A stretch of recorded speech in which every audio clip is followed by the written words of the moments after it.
Verona Murphy. Thank you, Lascan Corla. Minister, in the short time that I have, I'd like to be critically constructive. I think you do well to listen to the Irish Fiscal Advisory Council, who have issued an independent report on the budget, and they say it's an inflationary budget. Spending from a well-performing economy with extraordinary tax take. Trebled in 3 years, the tax take to 23 billion. But equally, what has almost doubled is the spend on running Ireland's economy by this government and the last. We spend in excess of 30 billion more in a short number of years, and we have little to show for it, Minister, except extensive waiting lists in literally every hospital waiting list that you can think of. We don't have doctors in our countrysides. I have so many people in Wexford who can't get referrals because they have no doctor. They can't even apply for the social welfare that's required because they can't get a doctor's report. But the reality is, what's the issue?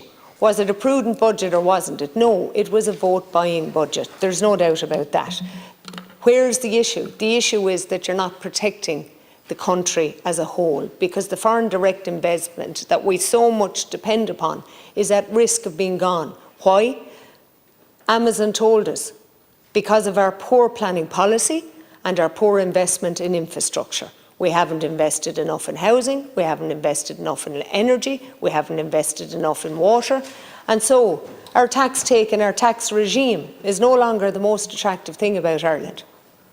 Our own companies find it difficult to expand, never mind the foreign direct investment who might be thinking of expanding. 35 billion Amazon were prepared to put into the Irish economy, but that's now gone to France, Germany or Spain, simply because we took our eye off the ball.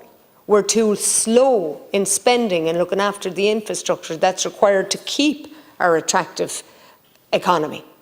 So I think we do well to look at that, but also to garner the 1.2 million people that we have working in the SME sector.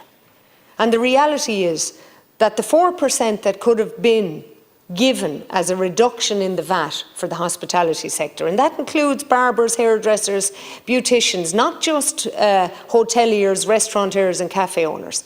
It is a wide sector employing over 280,000 people. Almost a quarter of the employment within our SME sector is contained within the hospitality sector. Those who are on the margins of viability could have been induced to stay in the business, but instead 700 have left, creating the possibility of a social welfare bill of 2 million a week. So you didn't look at what it has cost us not to give the reduction in VAT. You only looked at what it would cost. But I think that's foolish, and I think that, we'll come to rue the day when that will come back to bite us. And particularly as I live in a county, Wexford, which is highly dependent on the revenue that comes from the tourism industry. And that has been destructed in so many ways over the last number of years, not just since COVID, but with all of the wars that have occurred and all of the, I suppose, things that we've seen happen and the changes that we've seen. But I think we need to very much garner what we have.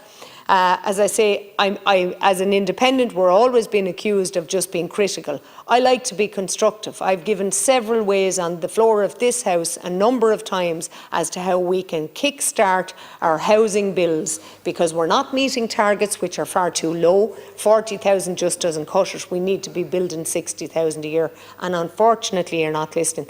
Very important point, Lascan Corla. On local radio in Wexford, the Minister in Deeper, Pascal Donoghue, said nobody, no politician in this House was responsible for the spending and the overspend on the bike shed. Well, I would hate to think that the Minister actually believes that, because if he does, we're in big trouble.